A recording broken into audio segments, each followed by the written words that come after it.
mungkin kabinet ini memang disiapkan untuk 2 periode ya. Mendingan dia dari awal mundur daripada selesai dia menjabat itu kacau balau. Itu kasihan Prabowo-nya, nanti rakyat marah loh. Tantangannya Pak Prabowo itu ada di kompatibilitas menterinya. Gitu.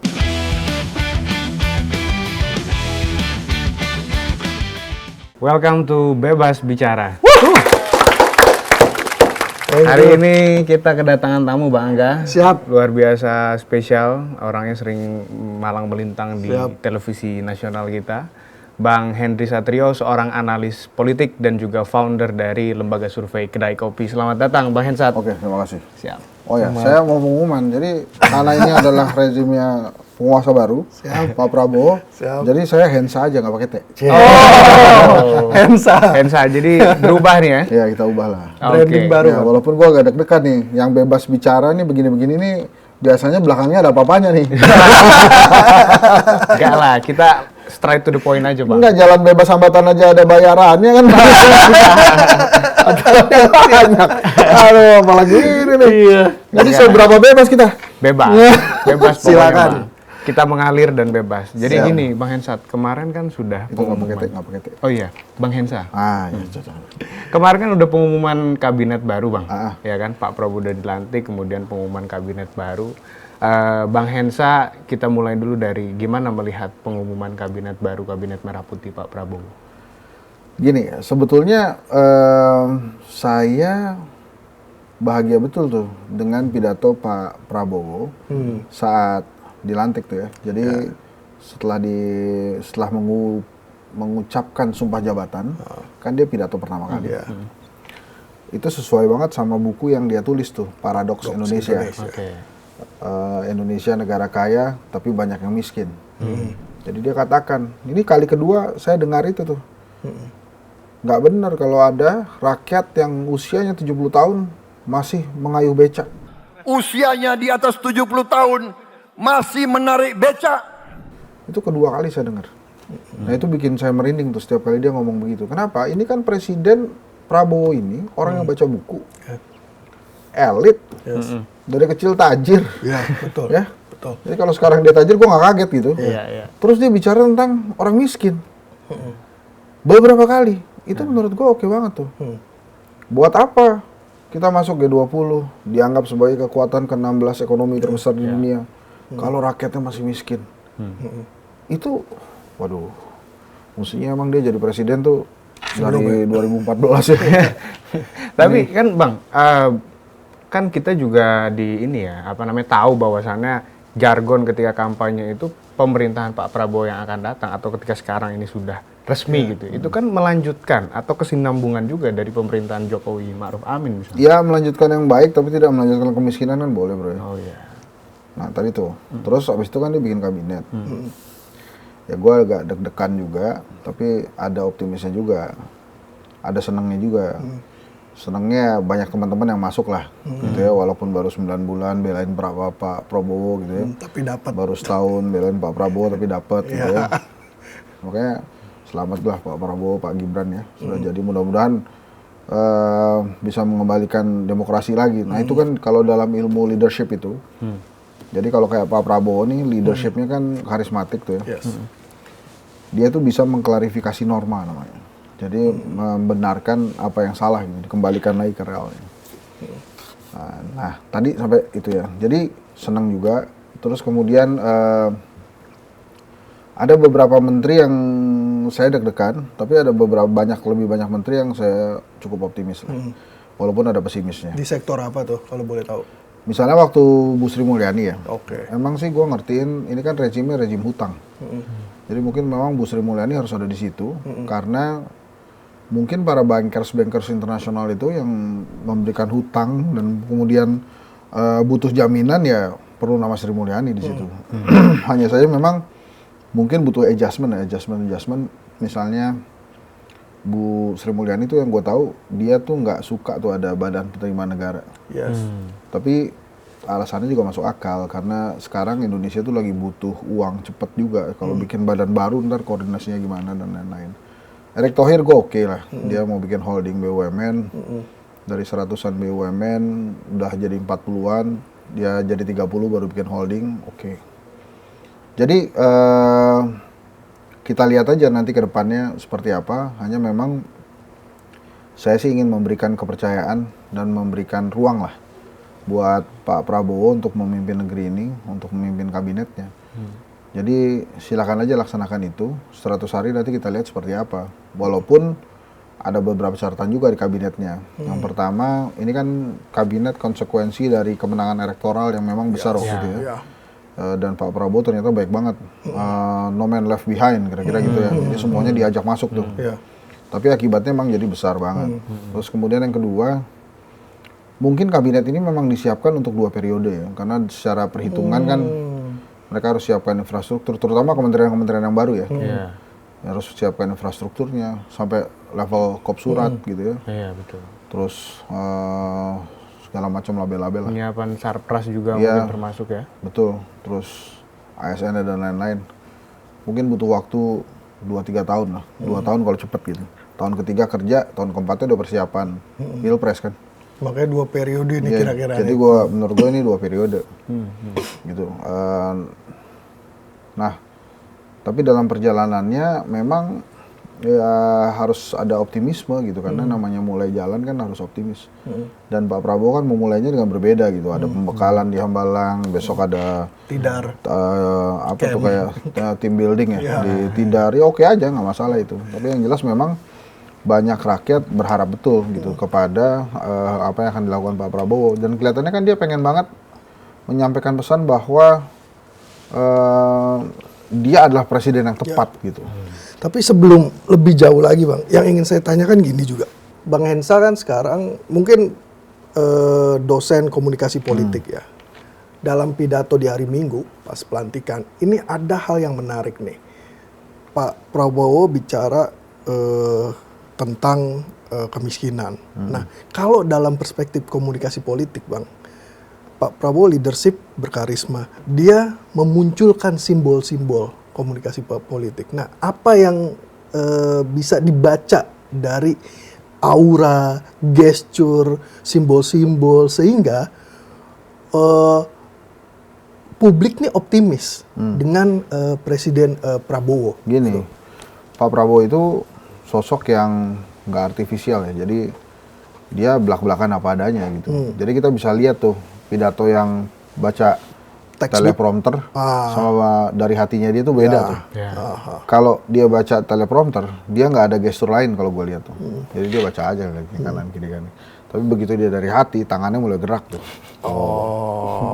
Jadi itu menurut gue hal yang positif. Hanya memang sekarang bisa nggak nih menteri-menterinya menerjemahkan apa maunya Pak Prabowo? Itu Bang. Kompatibel nggak menteri-menterinya ini? Dia kan jadi awal-awalnya ini kan tadi ya no man left behind. Jadi semuanya masuk aja dulu gitu. Tapi kompatibel nggak mereka untuk menjalankan visi misinya Pak Prabowo nih? Bisa nggak gitu? Tapi yang jelas kelihatannya Pak Prabowo tuh konsentrasi dulu tuh sama bagaimana rakyatnya ini. Rakyatnya nggak boleh bodoh, rakyatnya harus sejahtera, harus sehat, nggak boleh miskin. Itu aja menurut saya sih udah keren banget gitu. Bang, kalau tadi bicara soal kompatibel apa enggak, ini kan juga udah dilakukan penyeleksian sedemikian rupa lah oleh timnya Pak Prabowo, bahkan oleh Pak Prabowo sendiri. Nah itu seberapa efektif sebenarnya? Nah tadi pertanyaan itu bagus tuh, kira-kira setelah diseleksi, nah masalahnya bro, seleksi itu kan bukan melulu tentang kapabilitas, tapi seleksinya kan lebih banyak ke seleksi politik kan. Kemudian yang diselesaikan dengan penempatan menteri-menteri itu. Apakah kompatibel atau tidak, itu sangat tergantung dari evaluasi yang dilakukan oleh Pak Prabowo. Misalnya, kalau saya sih ya dari jauh-jauh hari, misalnya Nadiem. Udahlah kalau emang nggak bisa ngurus kementerian pendidikan, dasar, menengah, tinggi, riset, budaya itu, mendingan dia dari awal mundur daripada selesai dia menjabat, itu kacau balau pendidikan di Indonesia. Bullying masih banyak, kacau balau lah, nggak kemana-mana. Mereka belajar beneran merdeka, orang nggak belajar gitu maksudnya. Nah itu sekarang setuju saya sama Pak Prabowo, dibagi 3 tuh kementerian, ada pendidikan dasar, menengah ya. Terus tinggi riset sama kebudayaan. Itu udah bener menurut gue. Walaupun memang terserah lah nanti pelaksanaannya gimana ya. Kan satu menteri ada 2 wamen tuh. Kalau dirjennya ada 2 juga, lucu juga tuh. Satu menteri 2 wamen, 2 dirjen, masing-masing dirjen salah satu. Tapi nggak tahu deh. Waktu era Pak SBY kan Wamen itu dibikin untuk karirnya ASN ya. Ya. Tapi terus kemudian di era Pak Jokowi dijadiin jabatan politik juga. Di era Pak Prabowo dijadiin juga jabatan politik itu untuk menampung semua kan. Dan Ditambah gitu. Jadi ya nanti kita lihat akhirnya. Jadi memang masalah kompatibel ini jadi pertaruhan besar. Dan itu memang time will tell, nggak bisa dari awal kita katakan nih orang nggak capable, nih orang titipan ini, titipan itu. Wajar sih, misalnya kayak Menteri Perhubungan itu kan santer banget tuh. Ini pasti titipan swasta nih. Karena latar belakangnya begini gitu. Ada beberapa lagi menteri yang ini pasti titipan partai politik, titipan ini, nggak apa-apa juga. Itu kan udah dipilih sama Pak Prabowo. Tanggung jawab itu adanya di presiden. Jadi kalau menterinya jelek, ya goblok presidennya gitu. Tapi kalau menterinya bagus, ya bagus presidennya yang milih. Jadi menurut gua sekarang gimana Pak Prabowo ngarahin menteri-menterinya aja. Saya sih nggak kebayang ya nanti kepemimpinannya Pak Prabowo itu seperti apa kan, karena kita baru kan. Apakah itu akan bergaya seperti dia di Gerindra? Apakah akan bergaya seperti yang dia baca di buku-buku? Misalnya kan dia sempat bilang katanya dia baca Warriors of the Light Paulo Coelho itu. Apakah seperti itu atau gimana gitu?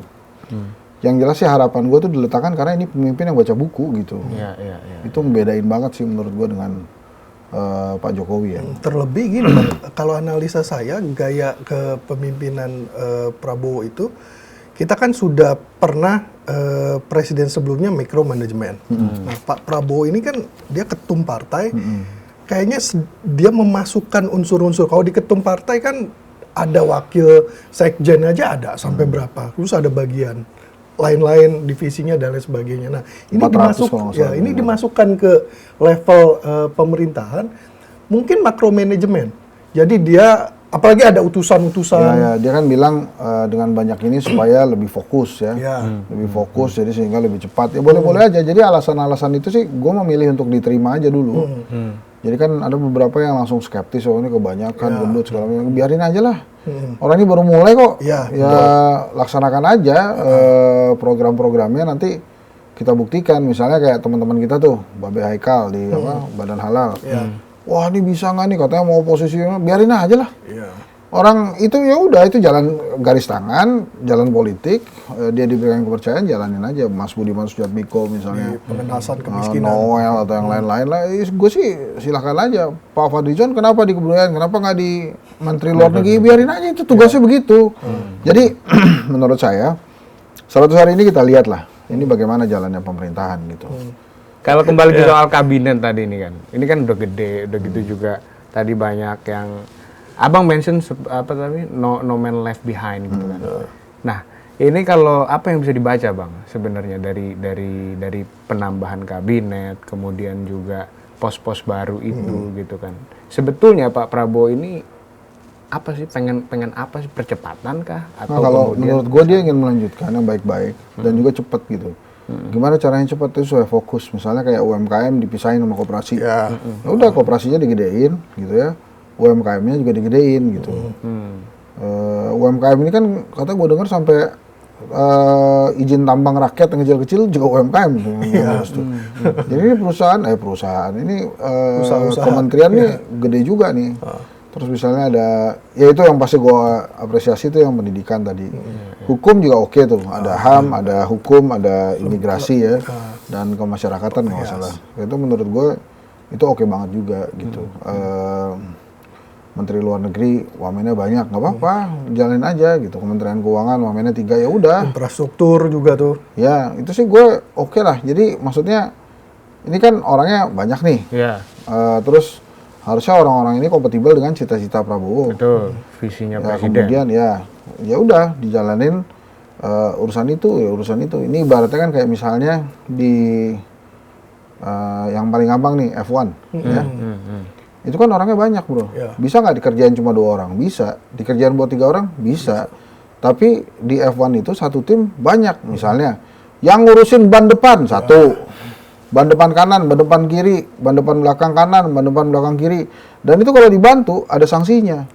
dari F1 ya kan. Nah ini dibuat seperti itu supaya apa? Supaya cepet juga tuh gantinya. Terus ada yang isi bensin lah, ada yang tugasnya ngelap kaca helm lah, gitu ya. Mungkin ada juga tuh di belakangnya kita nggak lihat ada yang tugasnya cuma baca doa supaya supirnya tuh selamat, gitu kan. Mungkin ada juga itu. Nah kelihatannya Pak Prabowo mungkin terinspirasi itu. Jadi masing-masing ada fokusnya sendiri-sendiri supaya penggantiannya cepat, mobilnya cepat jalan dan menang ujung-ujungnya gitu. Gue sih ngelihatnya kemungkinan itu ya yang paling baik. Bang, dalam konteks politik juga Pak Prabowo sepertinya pinter juga Bang.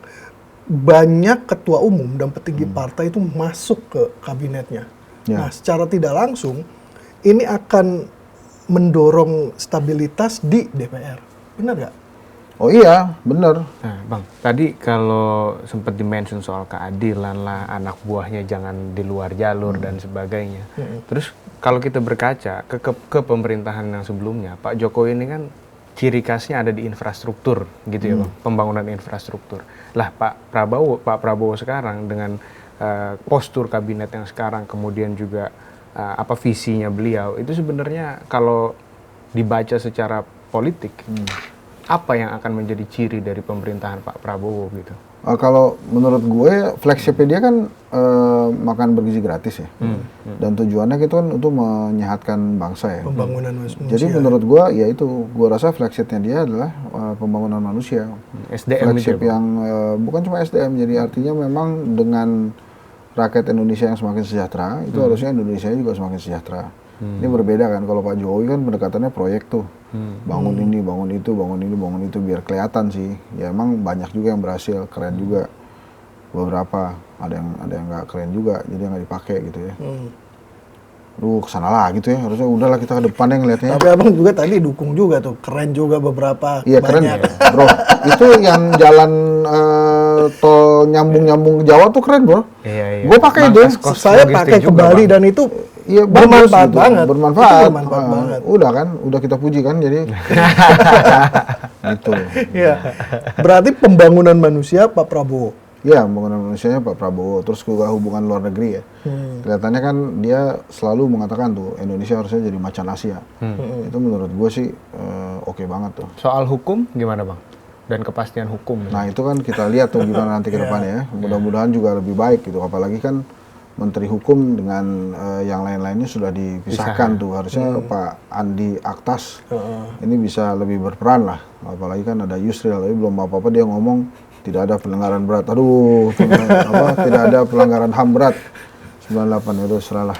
Jadi maksud gue, lo ngerti kan gitu. Jadi tantangannya Pak Prabowo itu ada di kompatibilitas menterinya gitu.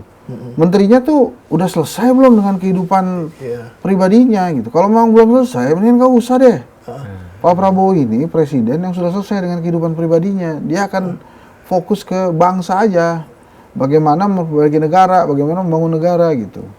Jadi kalau masih ada yang ngurusin, misalnya mau haul nyokapnya aja pakai kop surat kementerian, nggak main itu barang. pasti pusing juga tuh Pak Prabowo tuh. Mungkin yang dia lakukan tuh dia panggil Julhas kali ya. Lo urus itu anak buah lo deh gimana. Nah, Bang, ini menarik Pak Prabowo pada Hambalang Retreat. Dia itu memberi bimbingan komunikasi kepada para menteri.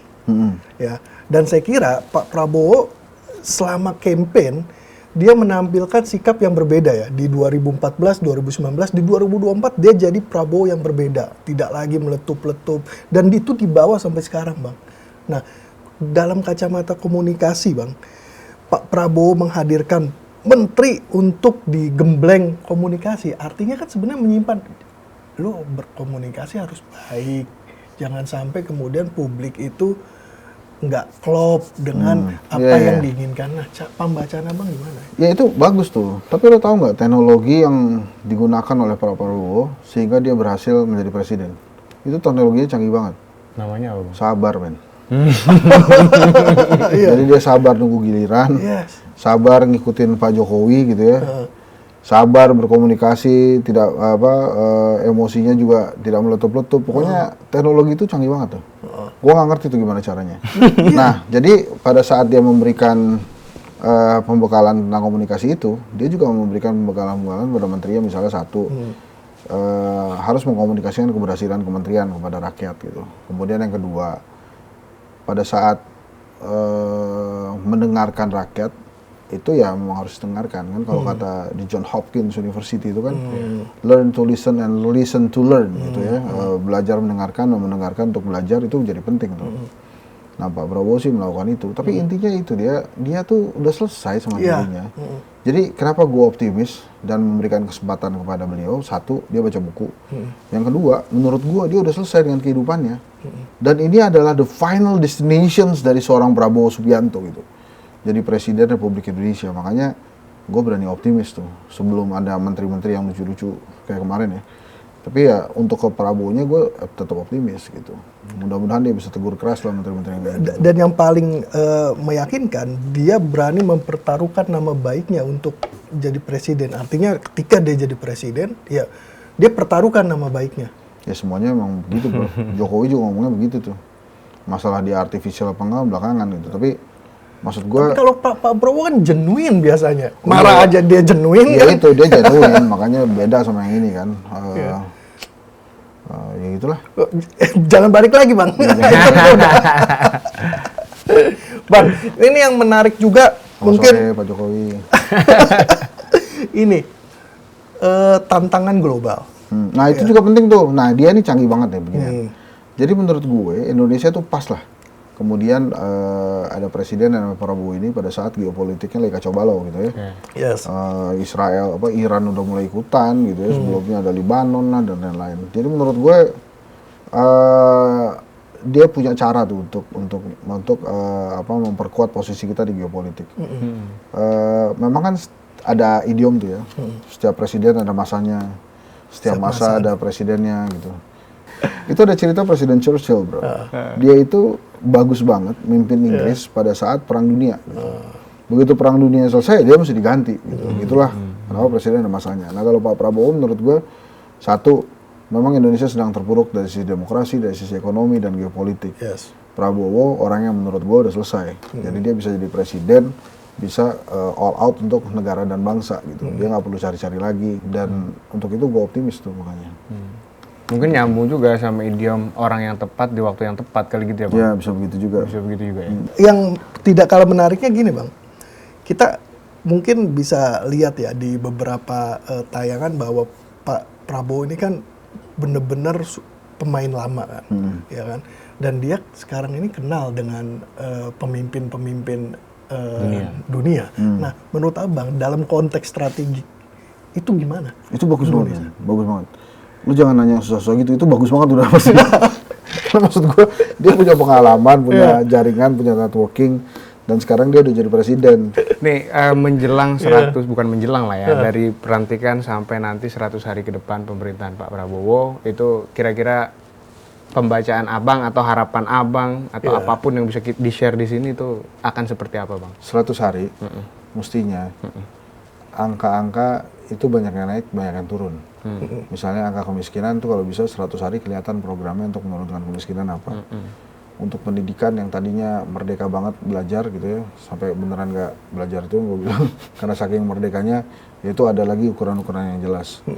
Satrio Bojonegoro ya, Menteri Pendidikan yang baru itu kan dia punya pengalaman di Dikti ya, jadi harusnya sih bisa lancar.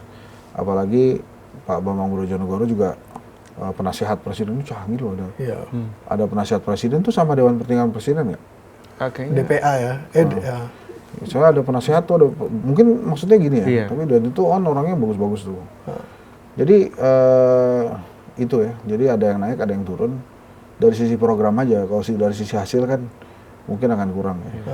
Tapi minimal tuh kita bisa lihat bahwa ada perubahan-perubahan gitu. Jadi jangan sampai yang rakyat lihat dari kabinet gemuknya ini adalah makin banyaknya forader di jalan.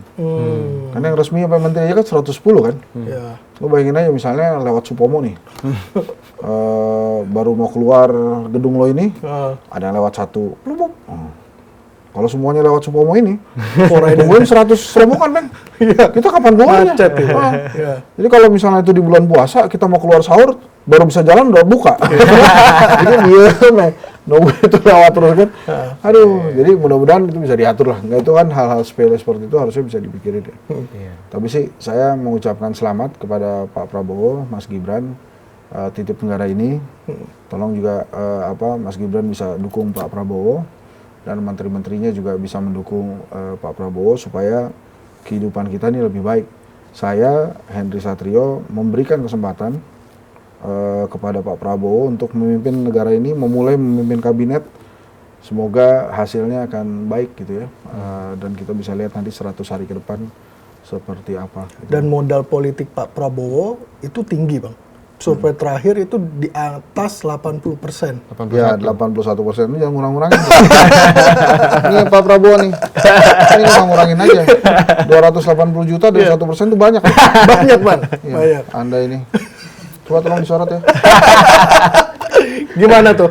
Ya itu bagus. Jadi artinya memang rakyat berharap banget sama Pak Prabowo. Ya. Gitu. Bahwa Pak Prabowo ini bisa memperbaiki hidup lah dengan baik. Tapi keren juga kan Pak Prabowo bilang jangan terlalu terbius dengan data kalau nggak salah ya. Jadi akui aja hasilnya. Jadi kan hidup ini bukan cuma tentang data, bro, tapi juga tentang rasa. Nah rasa ini kan kita bisa rasakan gitu. Kita tuh makan gampang apa enggak, beli sembako tuh murah apa enggak, kan tuh rasa, itu nggak perlu data gitu. Gitulah kira-kira. Setidaknya ke depan kita tidak ada lagi. Dia emang seragamnya Pak Prabowo ya kamu? Ya, ini mencocokkan dengan ini, Bang, tema. Oh, kalau nggak pakai? Jadi celananya. Oh, lu kalau kita- Gibran ya? Ya Allah. Baik, ya, sebelum kita Langsung makin ditutup. lama lagi. Sebelum kita makin lama, kita akan bertemu dengan tema dan narasumber yang berbeda di Bebas Bicara. Salam bebas bicara. Makasih Bang Hendra.